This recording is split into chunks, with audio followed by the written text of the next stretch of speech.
இந்த வாரம் ஒரு ரொம்ப முக்கியமான ஒரு திரைப்படம் ரியல் ஸ்டோரி இருக்கு இல்லையா, கிரைம் த்ரில்லர் வந்துட்டு பேஸ் பண்ணி எடுக்கிற படங்கள் வந்து ரொம்ப குறைவாக தான் இருக்கும். நிறைய ஃபிக்ஷன் கலந்த கதைகளாக தான் வந்துட்டு இருக்கும். அதில் நிறைய ட்விஸ்ட் அண்ட் டர்ன்ஸ்னு ட்ரமாட்டிக் ஃபார்மேட்டில் தான் நம்ம நிறைய கிரைம் த்ரில்லர்ஸ்லாம் பார்க்கணும். ஸோ அந்த வரிசையில் வந்துட்டு ரொம்ப ஒரு முக்கியமான ஒரு இந்தியன் மூவியாக இந்த படத்தை நம்ம எடுத்துக்கலாம். ஒரு என்ன படம் அப்படின்னா 2016 ரிலீஸ் ஆன மேக்னா குல்சர் அவங்க டைரக்ட் பண்ண தல்வார் அப்படிங்கிற படத்தை தான் நம்ம பார்க்கணும்.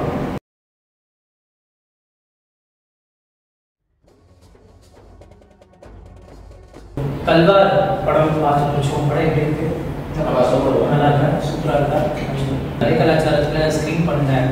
ஏன்னா நம்ம இதுக்கு முன்னாடி ஒரு series of crime thriller movies நாங்கள் போட்டிருந்தோம். மெமரிஸ் ஆஃப் மர்டர் அப்படிங்கிற ஒரு கொரியன் படம், சில சீரீஸ் ஆஃப் ஃபிலிம்ஸ் நாங்கள் போட்டிருந்தோம். We had a big idea. நிறைய இன்டர்நேஷ்னல் மூவிஸ் நம்ம போட்டுகிட்டே இருக்கும்போது நம்ம இந்தியன் ஃபிலிம்ஸையும் நம்ம கன்சிடர் பண்ணி நம்ம இந்தியன் மூவிஸையும் போடுவோம். ஏன்னா இந்தியன் மூவிஸும் வேர்ல்ட் சினிமா தான். நம்மளோட படங்களில் இருக்கிற இத்தனை லாங்குவேஜஸ் இருக்குது. இதில் இருக்கிற ஈவன் தமிழ் படங்களை கூட செலக்டடாக ரொம்ப முக்கியமான படங்களை நாங்கள் திரையிட்டு வந்துட்டு இருக்கோம். இது வந்து ஒரு பேஸ்ட் ஆன் ட்ரூ ஸ்டோரி.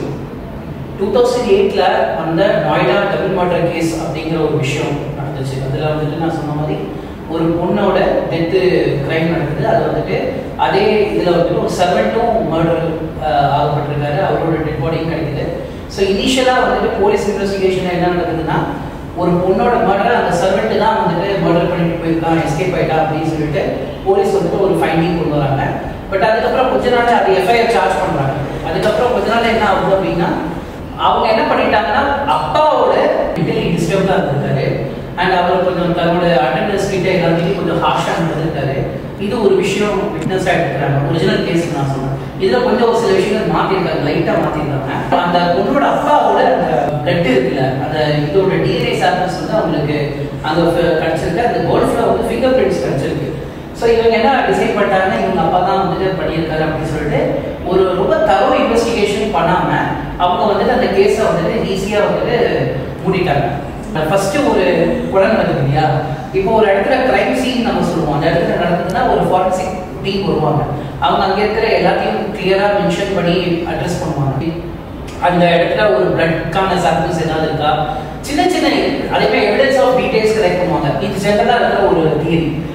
அதுக்கப்புறம் தான் இன்வெஸ்டிகேஷன் ஆஃபீஸர் சொல்லுவாங்க, ஐயோ அவர் இன்வெஸ்டிகேட் பண்ணுவார். அவர் வந்துட்டு எப்படி பண்ணுவார்னா, முதல்ல மெடிக்கல் எக்ஸாமினிங் ஆஃபீஸர் இருக்காங்க, அந்த ஸ்பாட்ல இருக்க ஃபாரன்சிக் எக்ஸ்பர்ட் கிட்ட டீடைல்ஸ் பேசிட்டு தான் அவர் ஐயோ ஆரம்பிப்பார், இன்வெஸ்டிகேஷனை ஆரம்பிப்பார். பட் இவங்க என்ன பண்ணியிருக்காங்கன்னா, ஒரு அவசரத்துல கேஸ் ஆரம்பிச்சதுனால என்ன ஆயிடுச்சுன்னா, எதுவுமே ஃபாரன்சிக் பீப்புளை ஒழுங்கா கூப்பிடல, எதுவுமே ப்ராப்பரா அந்த கிரைம் சீனை ப்ராப்பரா எதுவுமே டிரெக்ட் பண்ணல, எல்லாமே தப்பா பண்ணிட்டாங்க. ஸோ ஃபேப்ரிகேட் பண்ணிட்டாங்க. ஈஸியா பிடிக்கணும், அப்பா வேற கொலை பண்ணிட்டாங்கன்னு இவங்க முடிச்சு கொடுத்துருக்காங்க. ஸோ பிரஸ் மேல வந்து ரொம்ப ப்ரெஷர் இருந்துகிட்டே இருந்தது. இவங்க என்ன பண்ணிட்டாங்கன்னா, அந்த சிபிஐ டைரக்டர் ஒரு ஃப்ரெண்ட்ஷிப் ரீதியா வந்துட்டு இது பண்ணிட்டாரு. ஒரிஜினல் ஸ்டோரியில் என்ன சொன்னால் இந்த மாதிரி பண்ணிட்டாரு, என்னை எப்படியே காப்பாற்றி விடு, நான் வந்துட்டு எனக்கு இந்த ப்ராப்ளம் நான் இதுக்கு மேலே கெட்ட பேர் வரக்கூடாது. ஏன்னா அவர் ப்ரெஸ்ஸில் லீக் பண்ணியிருப்பாரு இந்த விஷயத்த. ஸோ நான் வந்து தப்பாக ஒரு விஷயத்த நீங்கள் லீக் பண்ணியிருக்கீங்க ப்ரெஸ்ஸில் அப்படின்னா, நீ என்ன ஒரு போலீஸ் ஆஃபீஸர் பெரிய சார்ஜஸ் போடலாம், அவருக்கு சஸ்பென்ஷன் கிடைக்கலாம், நிறைய ப்ராப்ளம் வரும்னு சொல்லிட்டு அவரை காப்பாற்றுறதுக்கு என்னாச்சுன்னா, ஒரு பேரல் இன்வெஸ்டிகேஷன் போயிருக்கு சிபிஐ. முதல்ல அந்த பிரைமரி இன்வெஸ்டிகேஷன் எல்லாத்தையுமே இவங்க வந்து ஃபேப்ரிகேட் பண்ணியிருக்காங்க. எல்லாத்தையுமே மாற்றிக்கிட்டு இவங்க வந்துட்டு அந்த போலீஸ் முதல்ல கொடுத்தாங்க இல்லையா, ஒரு லூப்ஹோல் எவிடன்சஸ் இருக்கு இல்லையா, அதை பிரைமரி ஃபேஸ் எவிடன்சஸை வந்துட்டு அந்த ரிப்போர்ட்டை கிளியரன்ஸ் கொடுக்குற மாதிரி இல்லை அதுக்கு இம்பார்ட்டன்ஸ் கொடுக்குற மாதிரி இவங்க எல்லாத்தையும் மாற்றி வச்சுட்டாங்க. இவ்வளோ பெரிய விஷயம் நடந்திருக்கு. இந்த கேஸ்ல நடந்த பெரிய பின்னணி என்ன அப்படின்னா, பேக்ரவுண்ட் என்னன்னா, இந்த சிஸ்டம் வந்து ப்ராப்பரா இருந்துச்சுன்னா, எல்லாரும் அவங்க வேலையை கரெக்டாக பண்ணியிருந்தாங்கன்னா இந்த பிரச்சனை வந்திருக்காது. இந்த கேஸ் எங்கேயோ சால்வ் ஆயிருக்கு. ஏன்னா ஒரு செய்தி இருக்கு இல்லையா, ஒரு 10 குற்றவாளி தப்பிச்சுக்கலாம், 1000 குற்றவாளி தப்பிச்சுக்கலாம், ஒரு நிரபராதி வந்துட்டு பாதிக்கப்படக்கூடாது. அதுதான் அந்த கேஸோட பாயிண்ட். பட் இந்த இஷ்யூல என்னாச்சுன்னா, உண்மையாவே அப்பா பண்ணியிருக்காரு அப்படிங்கிறதுக்கான ஸ்ட்ராங்கான எவிடன்ஸஸோ ஸ்ட்ராங்கான சார்ஜஸோ கேஸ்ல வந்து ப்ரூவ் ஆகல கோர்ட்ல. இது நிஜத்திலே ப்ரூவ் ஆகல.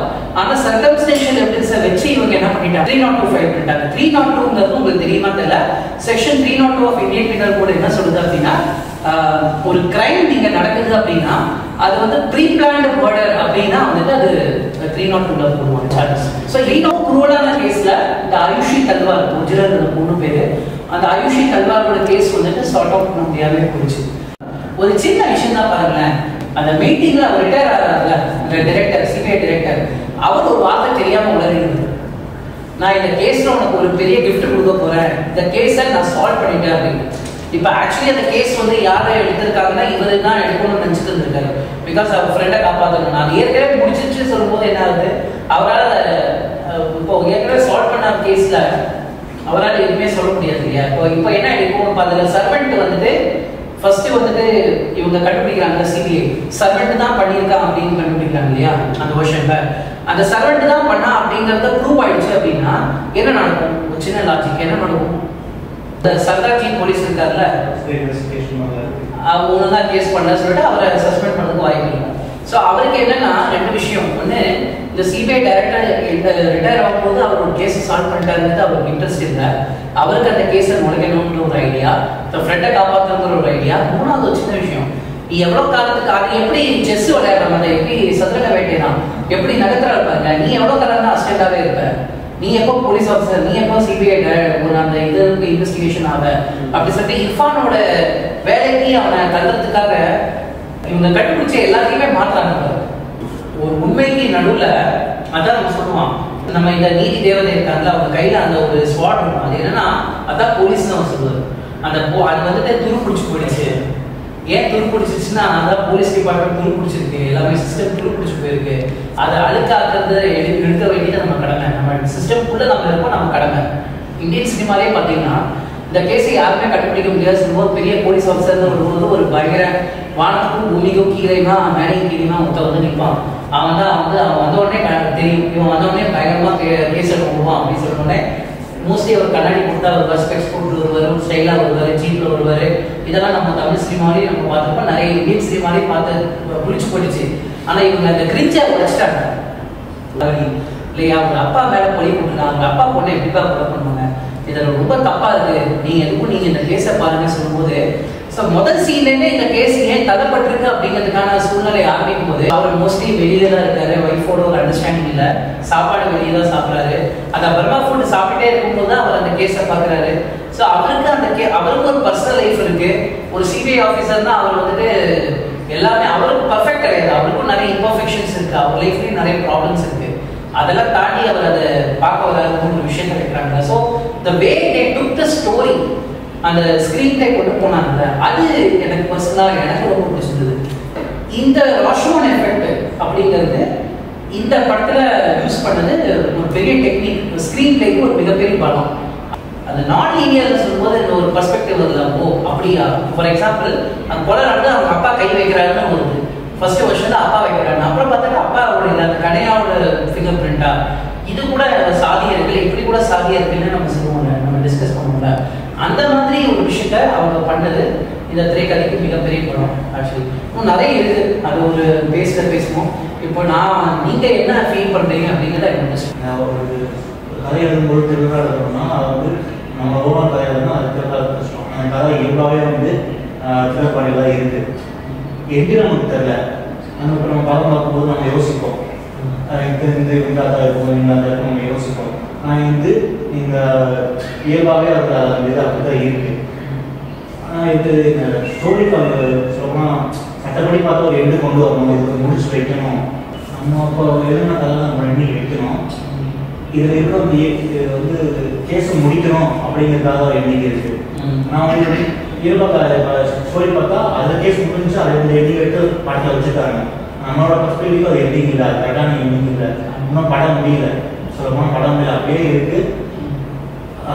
ரியல் லைஃப்ல முடிஞ்சனால அதை எடுத்து வச்சுருக்காங்க, படம் முடியல, யாரும் எதுவும் கண்டுபிடிக்கல. ஏதோ நம்ம இது ரியல் ஸ்டோரி நடக்காமல் நம்ம எழுதியிருந்தோம்னா அது ஓப்பன் தான் வருவோம். அதிகமாக தமிழ் சினிமாஸ் அதிகமாக பார்த்துருக்கேன். ஃபஸ்ட் டைம் வந்து பார்க்கும்போது எனக்கு அண்டர்ஸ்டாண்ட் பண்ணுறது கொஞ்சம் இதாக இருந்துச்சு. ஆனால் இன்டர்வலுக்கு அப்புறம் கொஞ்சம் பார்க்கும்போது எனக்கும் நல்லா இருந்துச்சு, இன்ட்ரெஸ்டிங்காக தான் போச்சு. ஆனால் கடைசியாக அவர் சொன்ன மாதிரி எனக்கும் அவங்க அப்பா தான் கொலை பண்ணிக்கிற மாதிரி தான் எனக்கு தோணுச்சு. அந்த மாதிரி இருந்துச்சு. அப்புறம் கேட்டதுக்கப்புறம் தான் சொன்னாங்க அந்த மாதிரி இல்லை, நீ கதை சொன்னதை வச்சு பார்க்கும்போது எனக்கு சிங்க் ஆச்சு. எனக்கு என் பர்ஸ்பெக்டிவ்ல ஃபஸ்ட்டு போலீஸ் இன்வெஸ்டிகேஷன் பண்ணுறதுக்கும் ஃபஸ்ட்டு இது ரிஃபான் பண்ணுறது கடைசியாக பண்ணுவார். வெளியே நீங்கள் சொன்னீங்க எல்லா இன்வெஸ்டிகேஷனும் அவங்க கடைசியில் பண்ணுறது வந்து வேக வேகமாக நம்ம காட்டியிருப்பாங்க. இது ரிஃபண்ட் பண்ணுறப்ப வந்து டீட்டெயிலாக இருக்கும், ரொம்ப லாங்காக இருக்கும். அவர் பண்ணுறது வந்து அதே திருப்பி பண்ணுறதுனால வந்து வேக வேகமாக பண்ணியிருப்பாங்க. இப்போ ரியல் லைஃப் நடக்கும், அதுவும் வேக வேகமாக தான் நடந்திருக்கும். சீக்கிரமாக முடிக்கணும், அதே மாதிரி இனிமேல் சீக்கிரமாக முடிச்சிருப்பாங்க. இப்படி மேட்ச் பண்ணி கொடுத்தாங்க. ஆக்சுவலி நீங்கள் சொன்ன பாயிண்ட் ரொம்ப அழகான பாயிண்ட். அவங்க ரொம்ப செட்டிலாக வச்சாங்க, ரொம்ப ரியலாக வச்சாங்க. நீங்கள் இந்த படத்தில் ஒரு விஷயத்த பார்த்தீங்கன்னா ஒரு டாக்குமெண்ட்ரி ஃபீலிங் தான் இருக்கும். டாக்குமெண்ட்ரி கிடையாது, kind of film making approach ஒன்று இருக்கும். இவங்க வந்து கிட்டத்தட்ட அதை ட்ரை பண்ணியிருக்காங்க. அது வந்துட்டு ஏன்னா அந்த ஒரிஜினல் கேஸோட நம்ம ட்ராவல் பண்ணுறதுனால அந்த ரியலிசம் கொடுக்கணும், அந்த இம்பேக்டை கொடுக்கணுங்கிறதுக்காக அந்த சினிமாட்டோகிராஃபியை பார்த்தீங்கன்னா அந்த பாயிண்ட் பேட்டர்னே போயிருக்கும். இப்போ நீங்கள் சொன்ன பாயிண்ட் ரொம்ப அருமையான பாயிண்ட். ஏன்னா அதை வச்சு லீட் எடுத்து போகணும். நான் ப்ரொடெஸ்ட் கிடைக்கிற லீடை வச்சு அவங்க திரும்ப அதை நேபாள் அந்த பொண்ணுக்கு நியாயமே கிடைக்காம போச்சு. அது ஒரு யாரும் அந்த பொண்ணு என்ன தப்பு பண்ணிச்சு, அதுவும் அந்த பொண்ணோட பர்த்டே கொஞ்ச நாளுக்கு அப்புறம் அந்த பொண்ணோட இறப்பு வருது.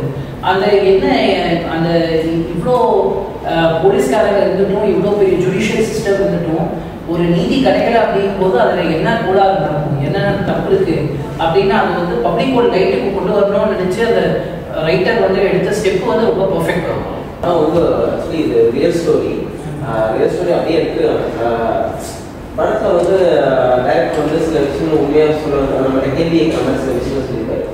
இந்த படம் அவர் எடுத்தது நோக்கம் வந்து அவருக்கு இந்த சமூகத்துக்கு மேலே இருக்க ஒரு ஈடுபாடு தான். இந்த மாதிரி அவருக்கு ஒரு அந்த மாதிரி நம்ம லைஃப்பில் எந்த கதைகள் எல்லா கதையுமே இந்த சமூகத்தில் உருவாகுது. அதுக்காக தான் சினிமா எடுக்கிறாங்க.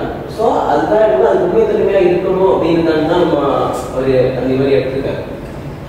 இதில் வந்து இதுதான் எடுக்கணும் அதுதான் எடுக்கணும் அப்படிங்கிறது முரண்பாடு எதுவுமே கிடையாது. ஆனால் எல்லா கதையுமே சமூகத்தில் வந்து எடுக்கலாம். அது ஏதோ ஒரு இம்பாக்ட் வந்து கிரியேட் பண்ணணும், ஏதோ ஒரு விழிப்புணர்வை ஏற்படுத்தணும். இந்த கதையும் அந்த மாதிரி இந்த சமூகத்தில் எல்லாருக்கும் ஒரு விழிப்புணர்வை ஏற்படுத்தலாம். இனிமே ஒரு கதை இந்த மாதிரி நிகழ்ந்துடக்கூடாது, இனிமே ஒரு கதை இந்த மாதிரி நிகழ்ந்துடக்கூடாது, ஆயுஷி வந்துடக்கூடாது. ஆமாம், இந்த சமூகங்கிறது ஒரு குடும்பம் சார்ந்து அதுக்கப்புறம் தான் சமூகம், அதுக்கப்புறம் தான் அந்த கவர்மெண்ட் தாண்டி உலகம் எல்லாமே. அப்போ அந்த குடும்பத்தினுடைய பிரச்சனைகள் அதுதான் மற்ற சமூகத்தை பாதிக்கும் அப்படிங்கும்போது அப்போ அங்கே ஒரு நல்ல முன்னேற்றம் வரணும் அப்படிங்கிற அந்த நோக்கத்தில் தான் இந்த டைரக்டர் பண்ணியிருப்பாங்க. ஒரு விஷயம் தான், இப்போ நம்ம எந்த கேஸாக இருந்தாலும் அது ஒரு விஷயம் நடந்ததுக்கப்புறம் நம்ம படம் பார்க்கும்போது அதோட இம்பார்ட்டன்ஸ் ரிவீல் ஆகுது. எந்த கதையுமே வந்துட்டு அது சொல்றதுக்கான மோட்டிவ் இருக்கு இல்லையா, கிரியேட்டரோட அந்த ஃபிலிம் மேக்கரோட இந்த இன்டென்ஷனை நம்ம பார்க்கணும். இப்போ அதுதான் நம்ம பார்க்கும்போது இங்கே நம்ம பேசலாம் மாதிரி அதுதான் எனக்கு தோணுது. இந்த ஆயுஷி தல்வார் இன்னொரு ஆயுஷி வந்துடக்கூடாது. இதோட சரித்திரத்தை இந்த பொண்ணோட என்ன போயிடணும். இதுக்கப்புறம் இந்த டபுள் மர்டர் கேஸ் மாதிரி ஒரு விஷயம் நடந்தாலோ இல்லை நீங்கள் ஒரு பொண்ணுக்கு நடக்கும்போது நிர்பயா கேஸ் நடந்துச்சு டெல்லியில், எல்லாருமே ஸ்டார்ட் பண்ணாங்க, நிர்பயாக்காக எடுத்தாங்க. இந்த சின்ன பொண்ணு ஆசிஃபாவோட ரேப் அண்ட் மர்டர் இது நடக்கும்போது அதுக்கு நிறைய பேர் பண்ணியிருந்தாங்க.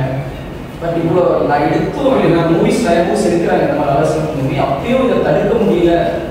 பண்றவங்க யாருன்னு பார்த்தீங்கன்னா பெரிய மறு வச்சுக்கிட்டு வெளியிட்டு வாழணும் வைக்கிறோம்னா கிடையாது.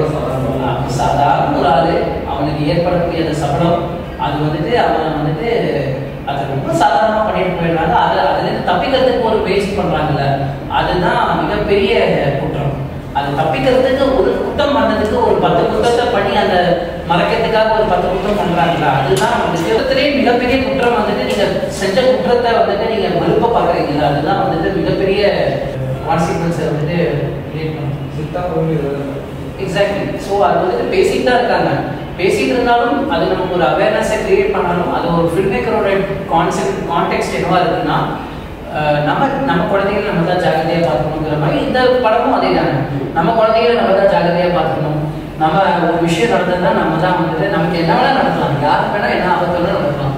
நீங்கள் என்டர்டெயின்மெண்ட் அப்படிங்கிறது வந்துட்டு சம்வேர் இன்ட்ரெஸ்டிங்காக ஒரு விஷயத்த சொல்றதும் என்டர்டெயின்மெண்ட் தான். அதே நேரத்தில் நீங்கள் வந்துட்டு சிந்திக்க வைக்கிறதும் ஒருத்தரை கனெக்ட் பண்ண வைக்கிறதும் என்டர்டெயின்மெண்ட் தான். என்ன பிரச்சனைனா நம்ம ஒரு விஷயத்த சொல்ல நினைக்கும் போது இந்த சொசைட்டி நம்மளை நிறைய தடுக்கிறது. சொசைட்டி எங்கேயுமே ஒரு விஷயத்த அதான் சொல்லுவாங்களே, சிவகிரியில் ஒரு டைலாக் வரும், ஒரு விஷயம் ஆகணும்னா யாரும் வர மாட்டீங்க, தடுக்கணும்னா மட்டும் எல்லாரும் வருவீங்க அப்படின்னு. அதை கெடுக்கிறதுக்கு எல்லாரும் வருவாங்க. ஆனால் ஒரு விஷயத்த ஆக்கப்பூர்வமாக பேசுறதுக்கோ இல்லை அதை பற்றி நியாயமாக பேசுறதுக்கோ யாருமே கூட எதை நடக்கணுமோ எதை கொண்டாடவே மாட்டோம், எதை கொண்டாட வேண்டாமோ அதெல்லாம் கொண்டாடி நம்ம தலைக்கு மேலே ஹைட் பண்ணி வச்சுருக்கோம். இந்த படம் வந்துட்டு நான் ஏற்கனவே சொல்லியிருப்பேன், லண்டன் இன்டர்நேஷ்னல் ஃபிலிம் ஃபெஸ்டிவலில் இந்த படம் ஸ்க்ரீன் ஆச்சு. அதுக்கப்புறம் வந்துட்டு டொரண்டோ கனடாவில் டொரண்டோ இன்டர்நேஷ்னல் ஃபிலிம் ஃபெஸ்டிவலில் ஸ்க்ரீன் ஆச்சு. Busan international film festival south கொரியாவில் அங்கேயும் இந்த படம் ஸ்க்ரீன் ஆனது. அதுக்கப்புறம் national award best adapted screenplay வந்து விஷால் பரத்வாஜ்க்கு கிடச்சிது. அதுமாதிரி பெஸ்ட் சவுண்ட் டிசைனுக்கான அவார்டு வந்துட்டு சஞ்சய் குரியன் அவருக்கு கிடச்சிது. அதே மாதிரி நான் ஃபிலிம்ஃபேர் அவார்டு வந்துட்டு பெஸ்ட் எடிட்டருக்கும் பெஸ்ட் சவுண்ட் டிசைனருக்கும் இந்த படம் வாங்கி கொடுத்துச்சு. ஸோ கிரிட்டிக் லெவலில் இந்த படம் கொண்டாடப்பட்டது. அகைன் ஒரு வார்த்தை பாக்ஸ் ஆஃபீஸில் இந்த படம் ஃபெயிலியர். சரி, ரொம்ப தேங்க்ஸ். ஸோ ஒரு நல்ல creative discussion. I hope you would have enjoyed. So இதே மாதிரி பல நல்ல திரைப்படங்களை வார வாரம் உங்களுக்கு காமிக்கணும் தான் எங்களோட intention. Thank you so much. Thank you.